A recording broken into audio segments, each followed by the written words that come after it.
It is time for NunSense. Sister Rejane Cytacki is joining us now, the Sisters of Charity in Leavenworth, Kansas. Good morning, Sister. Good morning, Sister. Good morning, Ron and Dave. How are you both? I'll speak for both of us this morning. I've been the one assigned. We are doing fabulously well. And I will tell you, this subject, when I saw it, we talked about it a little bit yesterday, didn't get into any depth in it at all regarding it, but the Epiphany blessing and the wonderful thing that can be for our individual homes and families. Yes. Do both of your churches participate in this tradition? I'm just curious. Yeah, I don't, my church does not, my parish does not. We do as a family and have for many years, yeah. Okay. I was just curious. Yeah, tell us about this. Yeah. So, it's the blessing of the doors that happens right after with Epiphany, which was this past Sunday. And it's a Catholic tradition, right, that originated in medieval Europe. And it's where homes are marked with blessed chalk above the doorway.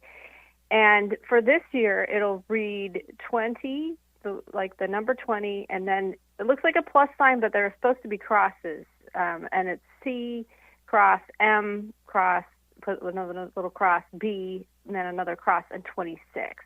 So it sandwiches, the year is sandwiched between the C and B.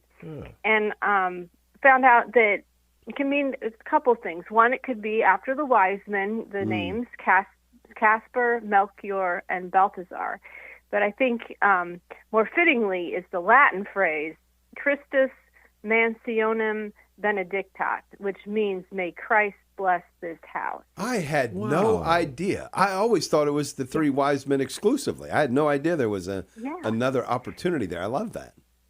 Isn't that? I mean, I think then it just makes more sense, right? You can say, Christ bless my house for 2026. And when people, it's a wonderful conversation for non-Catholics who come to your house and like, why do you have that? Right. And, it's usually done, if you can, above the lintel, but it doesn't have to be. It could be done on the cement, depending where you have access.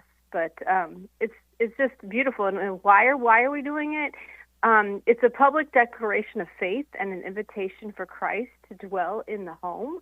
And also it does commemorate the arrival of the Magi who visited baby Jesus, which we celebrate on the feast of the Epiphany. So, yeah. And, I hadn't really seen it done for, I'd say it's been the last maybe 10 years for me that I've been aware of it.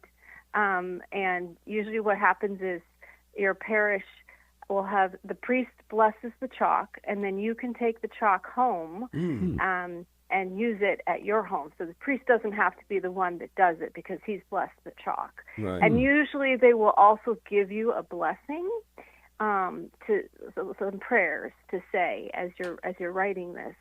But it's a really, I think, a neat hands-on tradition. And what was neat for me was this Sunday, the priest actually did the blessing of the doors right before Mass, like the church doors. And so we all went outside, and he kind of connected it with a different gospel story. He connected it with Zacchaeus, the tax collector. I'll just read, the small snippet of that. When Zacchaeus is climbing the tree, right, to see Jesus walking by.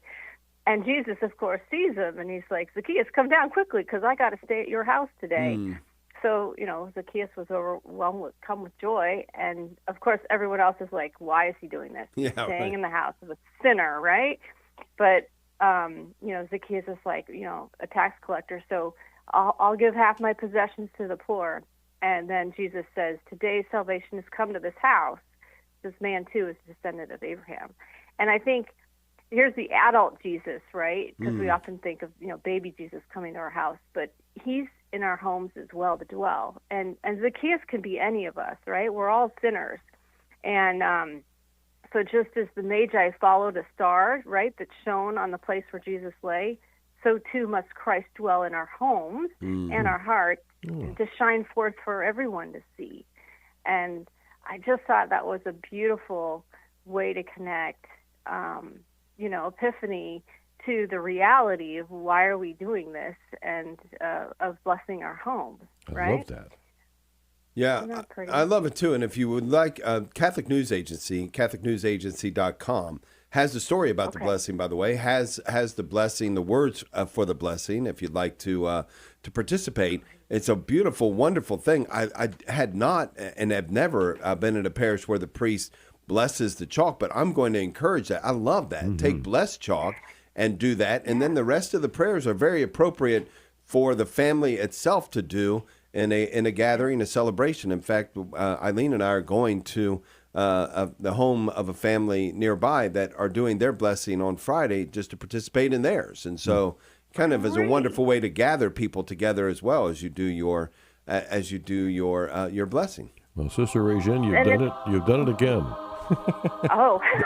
Beautiful. And just know it's never too late. You know, Amen, you don't yeah. have to do it like on Epiphany. So Yeah. people could still do it now. Oh, that's good to know. Yeah, I love that. I love it. Yeah. Thank you, sister. Yeah.